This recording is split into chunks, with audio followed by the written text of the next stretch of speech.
finish, and then loop in Stephanie if needed afterwards.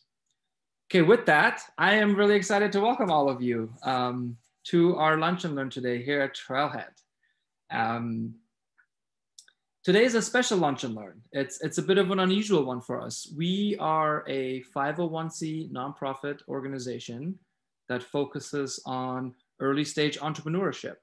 And so as such, we do partner with One Stone on several different initiatives and programs. And this is one of them. We're here today to talk to you about the stigma and misconceptions of homelessness. Our ongoing program of the Lunch and Learn typically has a subject matter expertise presented in our membership. Our subject matter expert for today is Cassidy. So this month we will be welcoming Cassidy Franklin from One Stone, who will be sharing her research on homelessness. She partnered with Catch. Catch is a nonprofit that exists because everyone needs a home. They work to create a safe, healthy, connected community.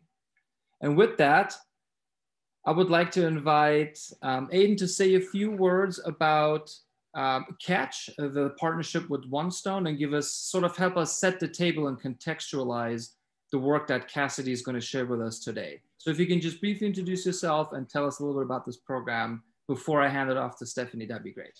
Certainly. Thanks, TM. My name is Aiden, and I'm the arranger here at One Stone, so helping establish community partners for all the great work that our students are doing.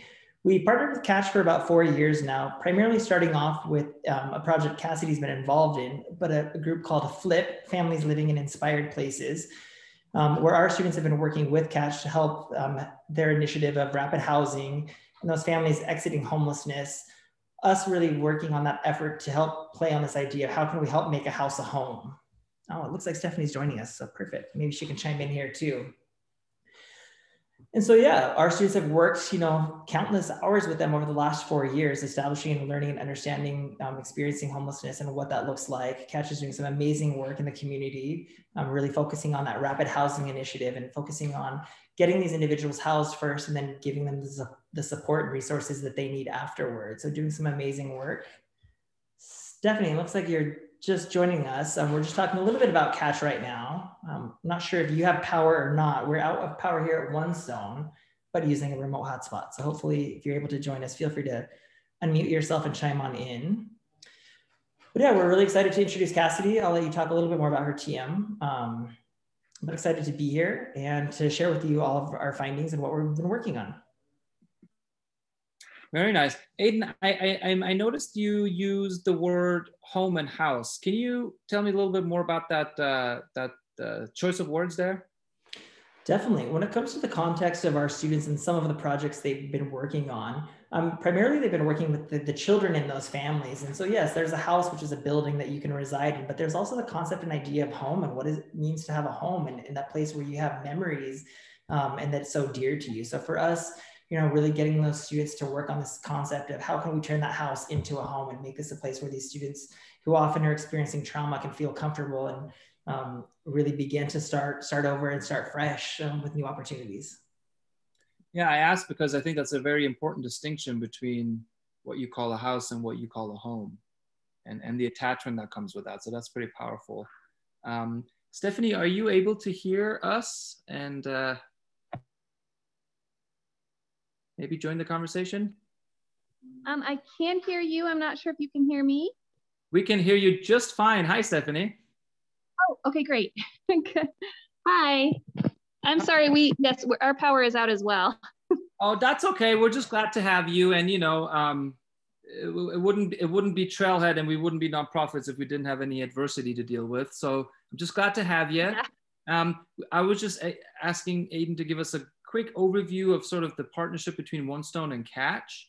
I wanted to give you the chance to contextualize Cassidy's project in any way that you see fit, and maybe also give us a brief snapshot of homelessness in our community here in Boise.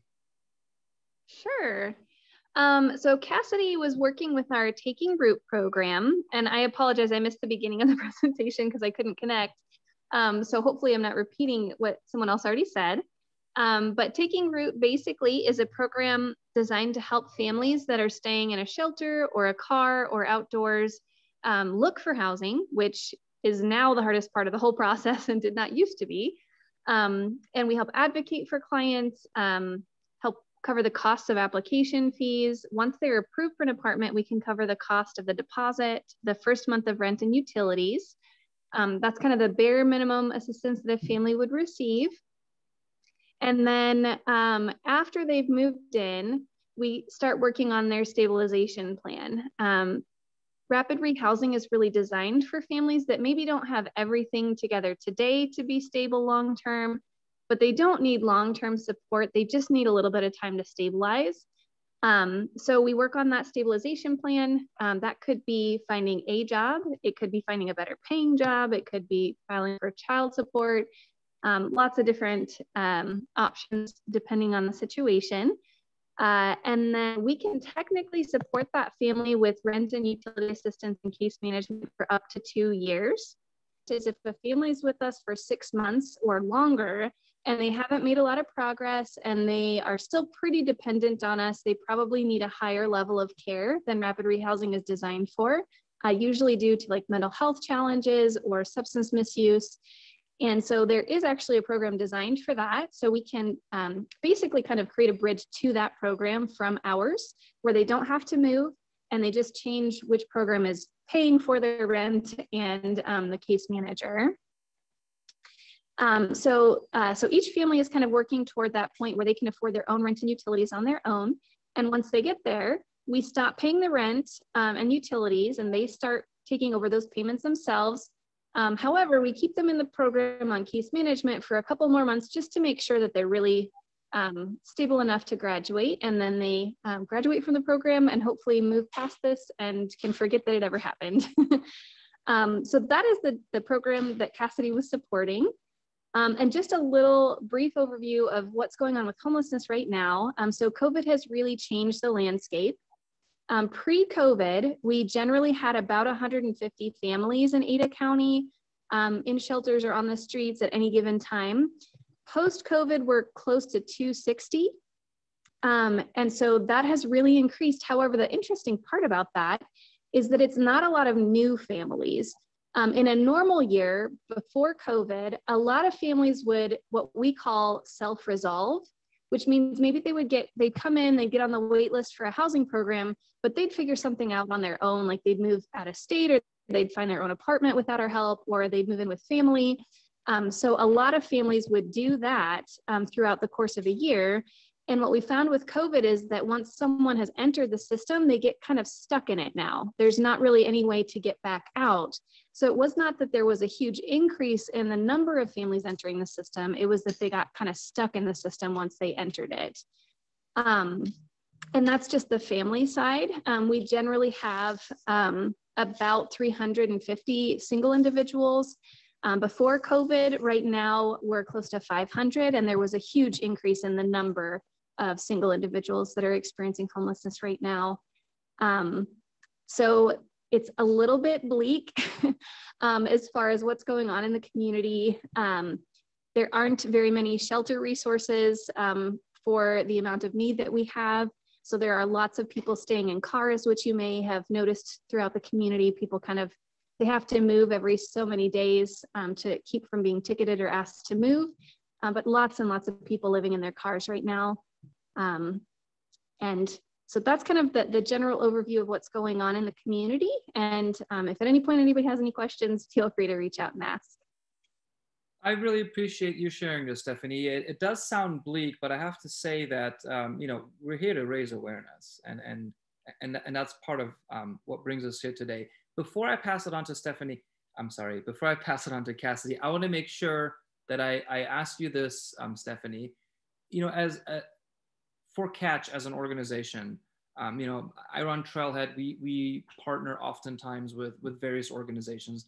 Tell me a little bit about what this partnership with the high school and especially engaging youth in a topic such as homelessness means to Catch.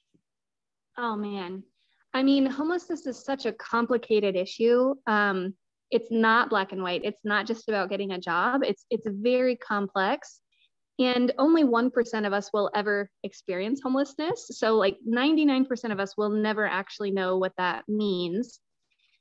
And when someone doesn't experience something, it's really hard to connect to it, to relate to it. It can lead to misunderstandings. And so the community really understanding homelessness is what will end it. Like, we can raise all the money that we want and we can hire all the staff that we want, but until the community really comes around this issue, understands it, and really drives demands so that there be affordable housing for everyone in the community, it's going to be an uphill battle. And so it's great to get connected with people who are younger. People tend to be a little bit more like open to learning and really passionate about issues like this these days. So to get to connect with people in the community, and really younger people, and help them understand the complexity of the issue, and maybe be a little bit more, I guess, thoroughly educated about it. And then for them to go to their social circles and help spread that word, like, that is the way that we will end homelessness in the community. So it's huge. You know, people can donate money to our cause, and that's great. And I always encourage that. But really the bigger thing is, how do we help the community come around this issue and really fully understand it and get behind movement? Because really, like, you know, you might not be directly impacted by homelessness, but maybe the person that serves you at a restaurant is, or, you know, people who have kids, maybe their kids are going to school with kids that are experiencing homelessness. Like, we're all interconnected. And what happens to one person really impacts all of us. So it's fantastic to be able to work with kids that are passionate about this, want to learn, and come into it with an open mind. Wonderful. Well, I'm going to say that I really applaud the fact that Catch and One Stone are partnering on this. And I'm also grateful that Trailhead has the opportunity to help nurture the seeds that Catch and One Stone are planting in the youth of our community. And without further ado, I would like to introduce Cassidy at this point. Cassidy Franklin. She's a YLAB student who's graduating in this year. I believe this is her last week of school. She shared with me before the call. And she's here with us today to share some of the work that she has done over the past 2 years around homelessness. So with that, welcome, Cassidy, and I'm going to let you take it away with your presentation for us. Thank you, TM. I'm going to share my screen. If either you or Aiden could help me make sure that it's up, that'd be helpful. Sure. And for the audience, if you have questions, I will ask you respectfully to just drop them in the chat, and instead of unmuting yourself via audio. So if you drop them in the chat, Aiden and I will sort of curate those for Cassidy. Thank you for that. Cassidy, you're presenting and looking good. Okay, perfect. Thank you. Hello, everybody. My name is Cassidy Franklin. As TM said, I am a YLAB student at One Stone Lab School, which is the equivalent to a high school senior. Over the past year, I have been immersed in a project in which I learn about and explore a solution to the stigma and misconceptions surrounding homelessness in Boise. 2 years ago, I went on a mission trip with my church to serve people experiencing homelessness. Walking the streets of San Francisco with a different lens, I saw beauty beneath a layer of pain. Each footstep brought me deeper into the tenderloin, but farther from the stigma and misconceptions that engulfed my view of the people in our country who are experiencing homelessness. When I left for this trip, I came from a place of privilege. I was under the impression that I would be able to make a real difference because of my place in life and society, but I was so wrong. For the years following this trip, I have hung on to each story I was told and each person that I've met, because these people did me a service in helping me humble myself enough to truly understand this population and what I can do to help. This is where it began for me, the 5 years of my adolescent life that changed it for the better. I realized that we should move towards the things that break our hearts rather than away. And since this experience, I have found new ways to flip my perspective of homelessness on its head and get involved in Boise's community. This includes joining FLIP, as Aiden talked about, volunteering at Boise Rescue Mission, and creating connections with people on the streets. Fortunately, I have had the opportunity this year as a senior to spend an entire year diving deeper into the misconceptions and the stigma associated with homelessness. Today, I'm going to walk you through some of my research and steps moving forward in creating an innovative solution for the issue. The issue of homelessness is one that is surrounded by and built up by stigmas and misconceptions. The average person has ideas of homelessness and or the homeless community that are solely based on secondhand experiences or decontextualized experiences. My effort is one that aims to give people those connections and experiences and break stigma and biases that are among the general public of Boise. As of 2019, Idaho had an estimated 2,315 people experiencing homelessness on a given day.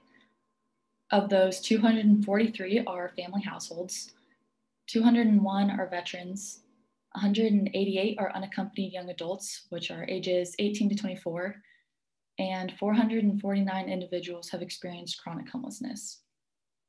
Statistics like these don't only bring the truth of the vastness of homelessness to life, but they also confront misconceptions surrounding the causes and the stigma of it. The Coalition for Homeless addresses 6 of the most common myths about homelessness. These myths include the belief that homelessness is a permanent and unsolvable problem, that it is not a housing issue, but a career issue, and a false generalization that all people experiencing homelessness are suffering from mental illnesses or drug or alcohol addictions. Each of those myths can be debunked with a string of statistics similar to the ones above. In addition to myths and misconceptions surrounding the topic of homelessness, the attitudes that people have concerning homelessness have detrimental effects towards this population's sense of self and identity, leading to a sense of social detachment and dehumanization. The attitudes that people have towards homeless are created and influenced by the attitudes in a person's atmosphere. Empathy, or the lack thereof, is a chemical measurable reaction in the prefrontal cortex. According to Susan Fisk from the Department of Psychology at Princeton University, the concept of mind perception, the idea that we treat others according to the perceived qualities and capacities of their minds, keeps us from seeing people as fully human. According to Fisk, studies illuminate historical and contemporary failures of empathy towards social groups, failures that in extreme cases can enable dehumanization and permit torture and genocide. Such cases highlight the importance of empathy. Fisk conducted a study in which she created a warmth and competence scale with 4 quadrants. One of these quadrants being homeless individuals, drug addicts, and people of any race. In her findings, she gathered that people in the 4th quadrant failed to activate the medial prefrontal cortexes of the participants, meaning that those outcasts didn't create an emotional reaction within the participants. This work shows that negative attitudes toward homeless populations are learned, meaning that they can also be unlearned. Negative attitudes and dehumanizing perceptions create a narrative that is detrimental to the identities of people experiencing homelessness. Matthew Moulton writes a study about the funds of identity in which he says, dominant narratives surrounding homelessness are very one-dimensional and involve dehumanizing, deficient perspectives. When asked to picture an individual experiencing homelessness, some teachers used adjectives including dirty, hungry, drunken, addicted, or psychotic. Findings also showed that children who were homeless were stereotyped to be a bad influence on their peers, which caused shame and embarrassment in the learning environment for them.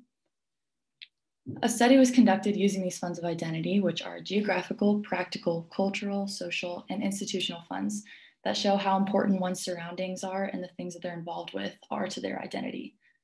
This study consisted of countless interviews with a houseless 5th grade boy named AJ. In these interviews, AJ created 3 figures of his funds of identity: a drawing of his home, drawings of his school, and drawings of his inner circle of relevant people. The interview's findings were not only is homelessness a huge part of AJ's perceived identity of himself, but that he created a whole other life on social media where he is in no way homeless. The use of the unrestricted term, the homeless, is in certain ways misleading. It suggests a uniform set of problems in a single category of poor people. The uniformity is in their mode of suffering, not in themselves or in their identities. We know from all these studies that empathy is a highly important factor in creating, or more accurately, breaking misconceptions about the homeless population and how those misconceptions impact a person's sense of identity and value. So empathy is what my focus has been over the past few months. In my personal experience serving in San Francisco, I learned that storytelling is one of the most human ways to create empathy, so I searched for more of them. After meeting Jody Peterson, the executive director of Interface Sanctuary, I heard stories of a man named Bodie and a man named Matt, both of which share their journey through homelessness and through interfaith assistance have been given an opportunity for something better. Bodie is a middle-aged man who is now living on his own, who had to jump through many hoops to secure his birth certificate and photo ID after 14 years of living on the street with no identity. Bodie, for 14 years, was unable to apply for any kind of housing or employment without an address and identification. For 14 years, he lived without opportunity. This is where Interfaith and Jody come in.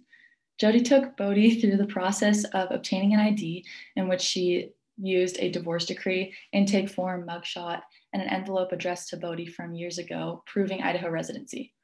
This list makes the process seem simple and organized. However, it was full of stress and disappointment for both of them. We never realized how limited life is without an ID or an address. After finally obtaining his ID, Bodie began working for a cement company the next morning. Stories like these should urge us to wonder why people are holding signs rather than assuming the worst.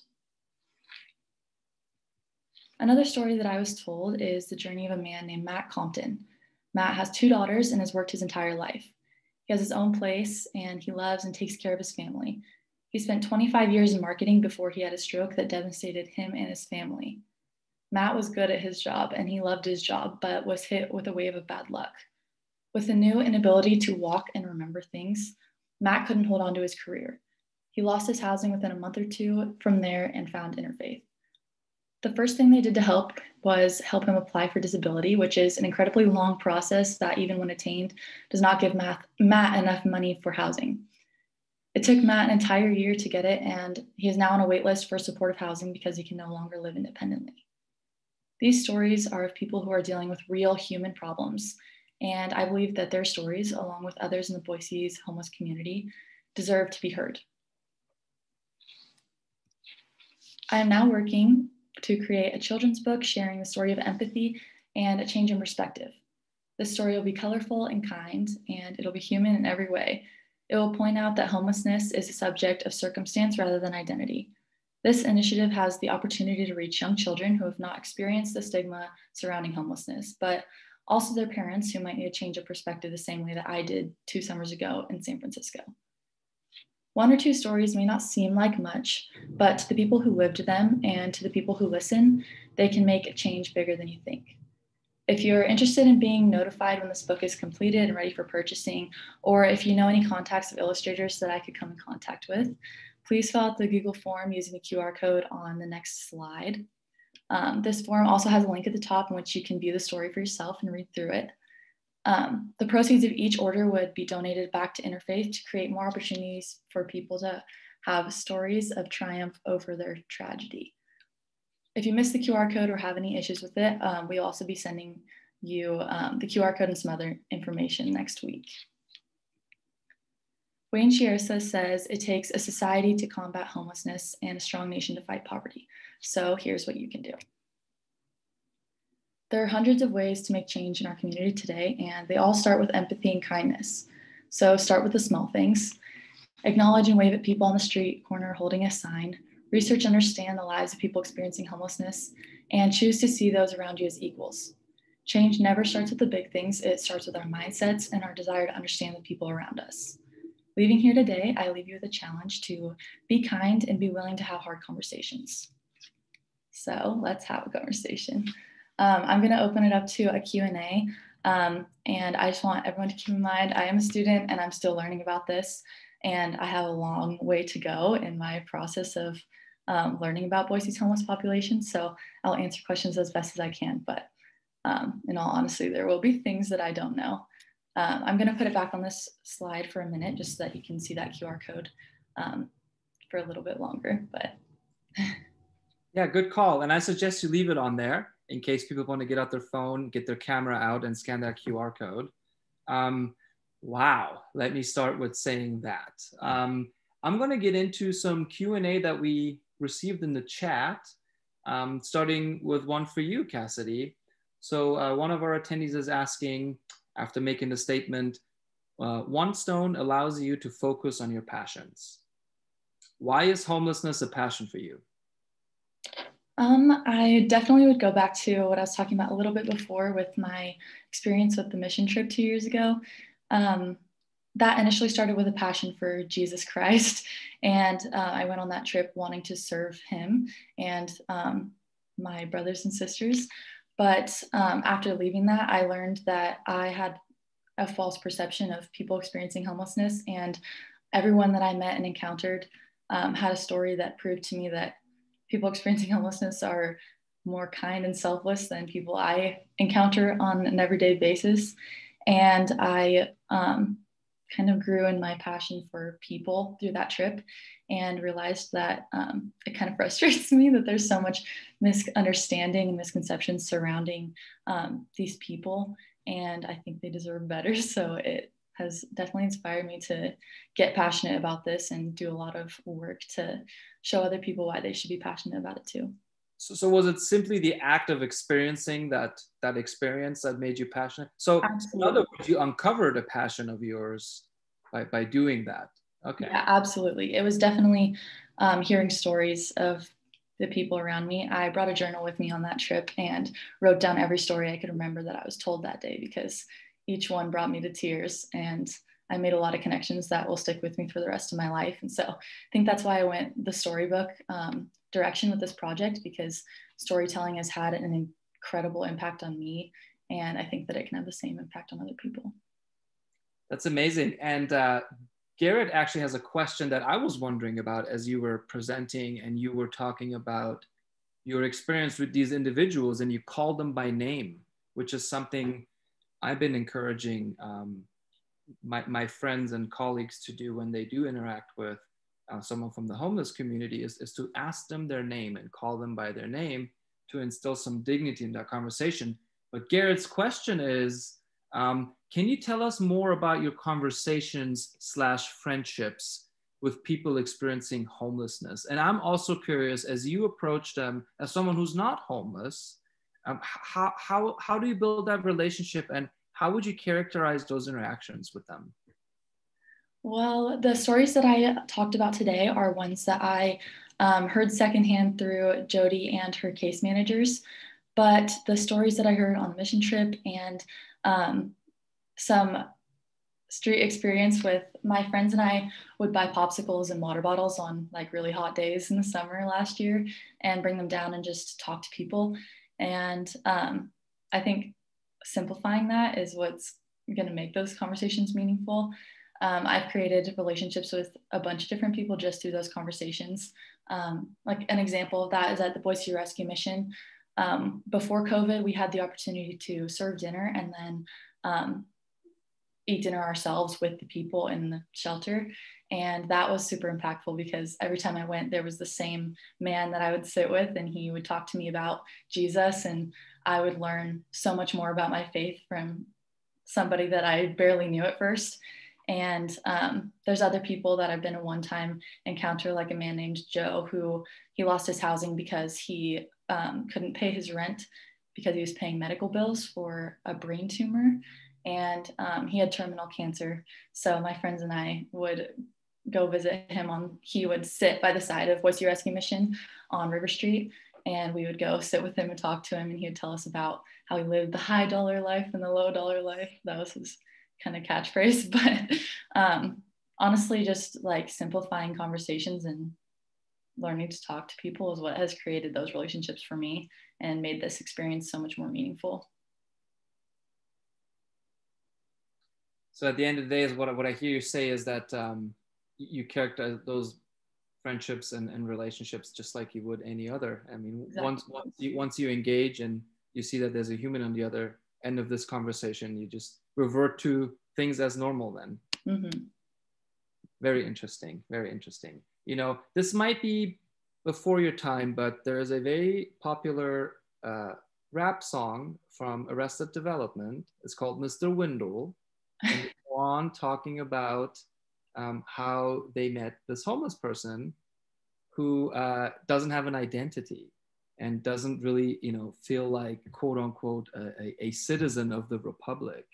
And so you brought up identity earlier in your example when you talked about I believe he was a young boy, I don't recall his age, but that he formed the elements of identity. A big part of it was the home, and then he created this alternative identity of himself on social media. That is fascinating to me because, you know, personally, I'm a refugee. That's a big part of my identity. And I just didn't think of homelessness creeping into a person's identity until you said it in the way you said it. And Cassidy, my question for you, long-winded way of getting there is, you know, me as a parent, I have an exceptional influence on my children and their perceptions or misperceptions as they are learned. What can I do better as a parent now, knowing what you're sharing with me, in ensuring that my kids don't jump to those conclusions and don't get that from me that, you know, this is a misconception you should carry. Do you have any advice for parents? I'm really curious, especially from your point of view. Not to get repetitive, but I just think that storytelling is honestly kind of the best tool we could use, just because I think society often paints a picture of danger when it comes to the homeless population, especially with young kids. I know I grew up with the idea that I should walk on the other side of the sidewalk or be careful. And while I do think like being careful around strangers is important, I also think that sharing the stories that are more personal rather than misconceptions or assumptions is really important to kind of even out that belief, because that's what happened for me. I had that belief growing up, and then the second I started meeting real people who were experiencing homelessness firsthand and hearing their life stories and getting to know them as people, that totally flipped for me. So I think just also sharing that side that people don't see is really important. Yeah, you're touching on something you mentioned earlier when you talk about these nuances and differences between these people. And you really opened my eyes to this, is that I'm guilty of this. You said, you know, we perceive homelessness or homeless people as a uniform category of people. I really had to think about that for a second because it holds true.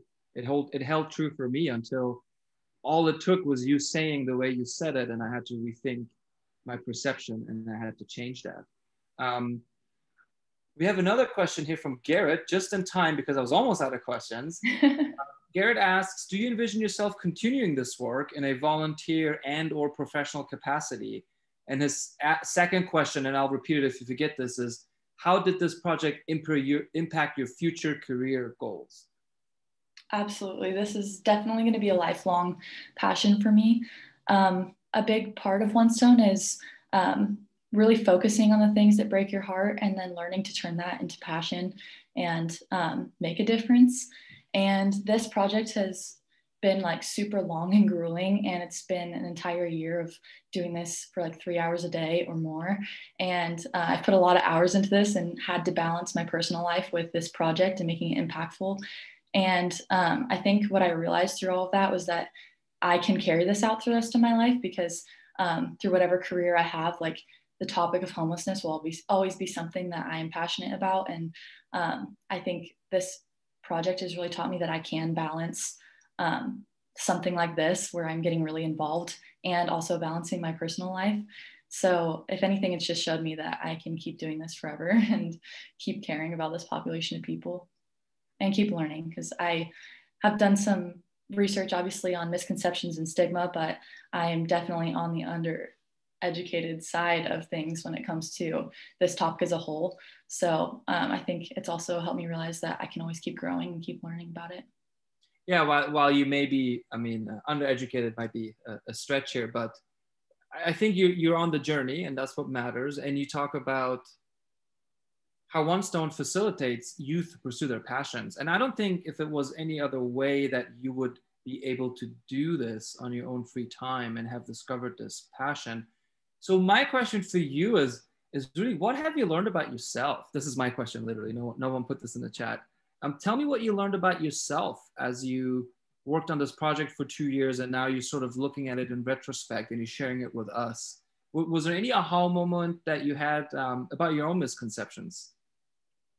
Yes, definitely. Honestly, weekly, I have to check myself, because like I acknowledge these things and they look good on paper, but unless I'm like constantly checking my own perspective, there are definitely times where I'm still like tempted to like walk around somebody or like skip a different street so that I can make sure that I'm not encountering people that might make me feel uncomfortable. But being uncomfortable is what helps you grow.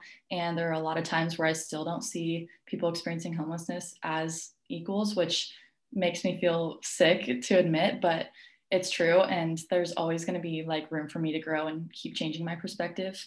I've definitely grown in a lot of ways with communication and just this project in general, because I had to facilitate a lot of interviews and meetings on a new professional level to me that I wasn't used to.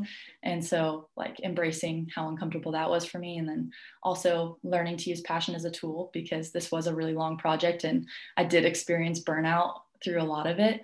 And I had to learn to like not just rely on my feelings, but know that this is something that really matters to me and that it's worth the work and it's worth the time I'm spending. So I feel like I've grown in a lot of ways, even just outside, like making sure my perspective kind of stays in check with how I view this population of people. Very cool. Well, I gotta say, I'm just really impressed sitting here, digesting the information that you're sharing. With that, I always make sure I ask the folks that I interview this one question, and that is, it's really comes from a good place. And if you were to speak to the next cohort of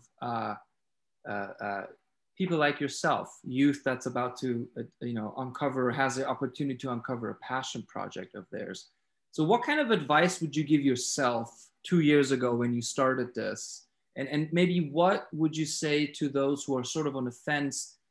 Are there any words of encouragement or advice that you would give yourself 2 years ago? And would you share that with us, please? Yeah, I think my main advice would be start with the small things. I think the initial thought of making this a big passion project for myself through my whole life is really daunting. But when you think of it as the first steps being smiling at people when you get at that red light and there's someone holding a sign, I think it's so easy to avert your eyes and like feel awkward, but rolling down your window, saying hi, treating them like a person and acknowledging them and making them feel seen is the smallest step, but it means so much. And so, and even like you were saying earlier, learning people's names and using them in sentences, it's so personal and meaningful. And those are all such small steps that you can take. So I think if I had started out with this passion, thinking that I was going to do this project, it would have scared me away and I wouldn't have done it. But I started with conversations and with the fun things that honestly remind me kind of what it's like to be human. Those are what really like drew me into this so that I could do something bigger and make a bigger impact. So I think my biggest advice would be just start with the small things and pursue that passion before you jump into things that are pretty big. That is priceless right there. Yeah, start with the lower hanging fruit, get in some small wins under your belt and use that as fuel to continue. That was really good advice. We have another question here from Aiden. This is a really good question, by the way. It asks, Cassidy, can you share with us your process when it came to ideation and design thinking? I know this is the idea you settled on, this being homelessness, but what were some of the other options you were considering? I'm curious as well. Tell us about those. Yeah, so I started this project with a lot of interviews with organizations like Catch and Jesse Tree, and I just wanted to learn what the need was for people in Boise experiencing homelessness. And after I decided on what I could do to break the stigma and misconceptions, I came up with a bunch of ideas with my peers, and I created a design team where we had some ideation sessions. And my top 3 ideas were the children's book, which I decided to pursue. And then the other 2 were a gallery walk that could either take place as an art in the park kind of setting or at the farmer's market, where people in Boise's art community could create art to represent shelter stories. So the idea is that it's a non-confrontational way for people to have their eyes drawn into the art and see that story come to life through color. And I really loved that idea. I think event planning was, for the time that I had, a huge thing to take on. And then the other idea was immersive game that is kind of like the game of life, but instead of board pieces, you use your bodies. And this game would be used with cards and dice and all things that you can't control the outcome of. to really enforce the idea that homelessness is a case of circumstance and luck more than it is choice and identity. And so kids in 9th grade would get the opportunity to walk through this game and understand that sometimes the choices that you have to make are based on the roll of a dice or based on a card that you draw, and you just have to make do with what you're given. And I've been a part of games like this, more for like the concept of adulting, where I had to learn about like buying a house and budgeting and all those things, but it was extremely fun and impactful for me. So I thought creating a game like that to help people understand the true circumstances of homelessness would be really impactful. But I loved all of these ideas, but I did have to decide on one, and I decided to move forward with the children's book, mainly because of how impactful storytelling has been for me in my life. So thank you for sharing those. I think oftentimes the other competing projects that didn't get chosen sort of fall by the wayside and don't get the attention. But you know, it sounds like they were competing for your passion as well. That's Absolutely. Pretty cool. I wanted to, there was a question here for Stephanie, and I wanted to, at this point, maybe take a step back and open it up to questions for her as well. And Cassidy, feel free to chime in and participate in this one as well. This is a question from Maddie. Stephanie, can you hear me? And are you able to give us an answer? Yes, I can hear you. Wonderful. So Maddie is asking, Stephanie, would you be able to explain more about why people may stay in their cars or RVs as opposed to a shelter? This is a really good question, as I have noticed more and more folks. I sometimes drive through Julia Davis Park on my way into work, and I have noticed more folks in their cars than otherwise would be there. So I'm also interested in this. Please explain to us. All right, well, Maddie, thank you for that question. And Cassidy, that was a beautiful presentation, like brought a tear to my eye. You did such a great job. I'm so proud of you. Thank you. Okay, so the shelter options, as I kind of alluded to before, are more limited than they used to be. So we have more people kind of bottlenecked in the system than we had before, and there are fewer options. So when COVID came, the interfaith shelter moved all the families to a hotel so that they could spread the single individuals 6 feet apart in the building. And so there are not as many spaces for families right now. There's, I think, about 55 families on the wait list for the interfaith hotels right now that honestly have nowhere else to be. So a lot of those folks are in cars, people's garages, storage sheds, things like that, while they wait to get into the hotel rooms. Honestly, like some of the shelters have not, like we've asked folks if they wanted to go to some of the shelters, and they've let us know the next day that people weren't really wearing masks there and they didn't feel very safe. So some of it has been like a safety concern with COVID. But even before COVID, there's always going to be someone that maybe has a dog that they are very attached to, that's like a child to them. Like I think all of us have had that experience, right? And they can't take it in the shelter with them. So they would rather be with their dog than leave it unattended in a car, which makes perfect sense to me. Might be a couple that can't stay together inside of a shelter, and they're kind of each other's safe person. So they would rather be together than be in a shelter.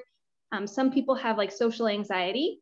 So being in that setting, because it is pretty chaotic. I ran a shelter in Nampa for 8 years, and it is always high energy in the shelter. So they might not feel comfortable in a setting that is like super chaotic like that.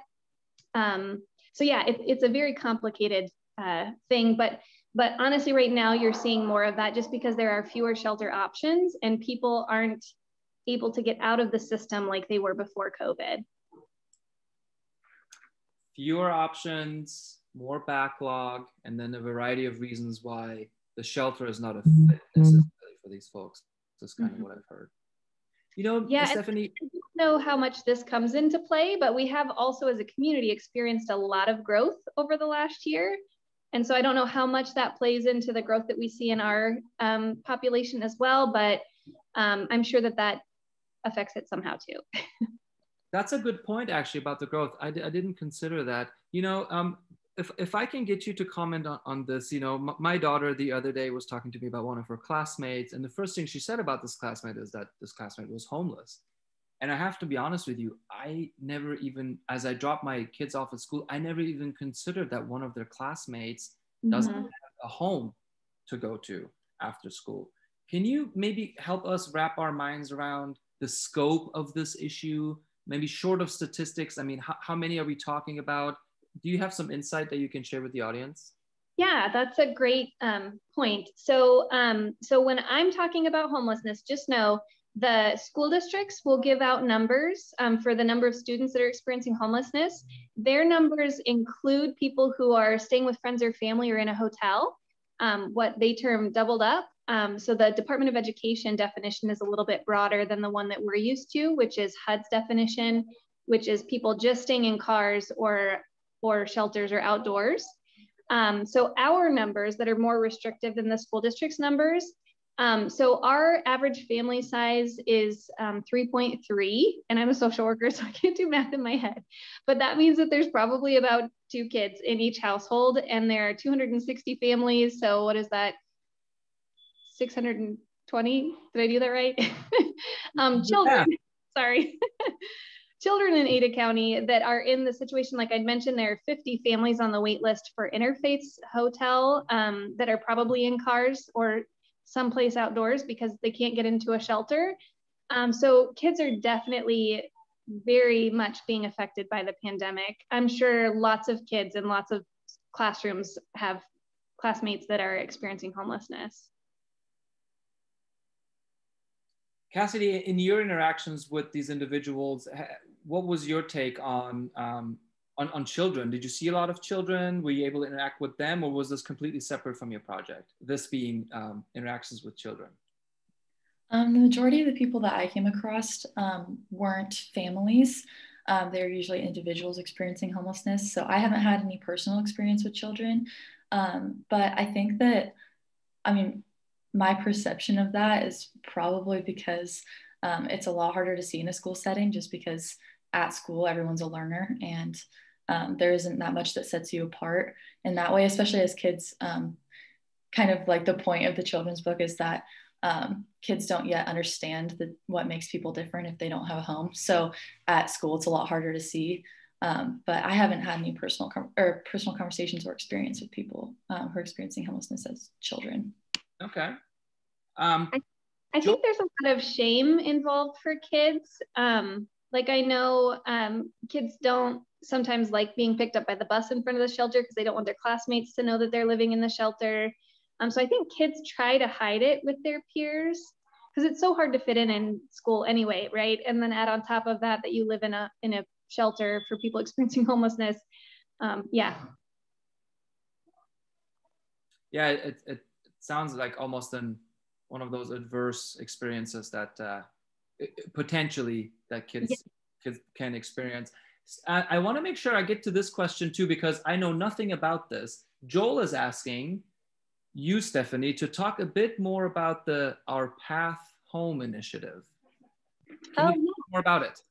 Sure. So our Path Home is basically the public-private partnership, which is a little bit confusing terminology, for all of the entities in the community in Ada County that are working on strategically addressing homelessness, preventing and ending it.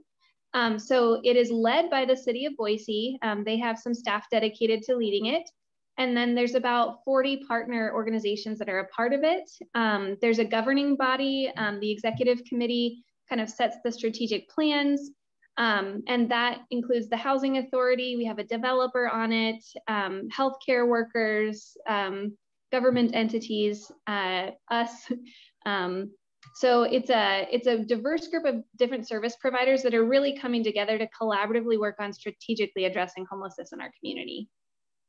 Gotcha. I got another one for you. The audience is on fire here.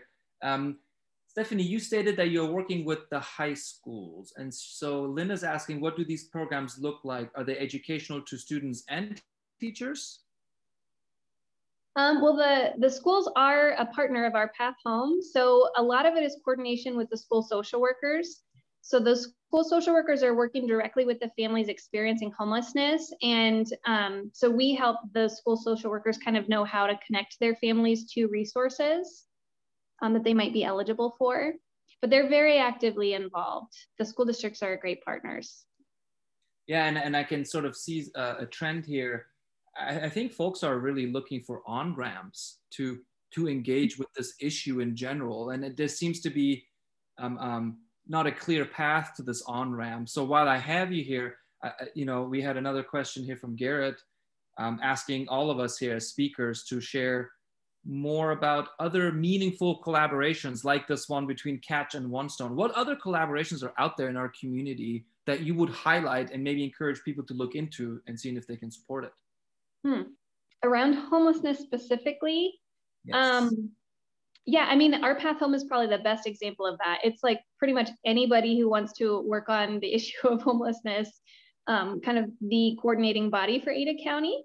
I'm trying to think about other more offshoots of that. There is a Boise City Ada County Homeless Coalition. It's kind of an advocacy group. So they do some community education around homelessness. Let me put it this way. If I'm someone right now, I listen to this conversation, I can relate to it. I want to do something about it. Stephanie, what would you recommend? What would be my next step for me to maybe find out more or find out more resources, maybe without physically walking into a shelter, but help our audience understand how they can potentially find out more? Sure. Well, I would say if you're kind of new to this topic and you're just kind of like, oh, this is interesting, I'd like to learn more, I would really recommend kind of what Cassidy was talking about with a little bit of actual exposure. So like going to the shelters, getting to know some folks, like finding some way to actually meet people and get a feel for what homelessness is like as an experience. If you're someone who's like, oh, like I'm totally on board with this, like I get this, I want to do something. So one idea that I had last year that kind of got shot in the foot by COVID was I kind of wanted to do, because as I mentioned before, we're not going to really end homelessness in our community until the community wants to end it. So we need to build like support and demand for housing for everyone. And so kind of what I was thinking was doing these like a cooking with Catch thing, where maybe you invite some friends over that you'd like to have a discussion about homelessness with them, but maybe you don't feel like an expert to be able to speak to it. We could definitely come and serve as like a facilitator for a conversation around homelessness with people in your social circles.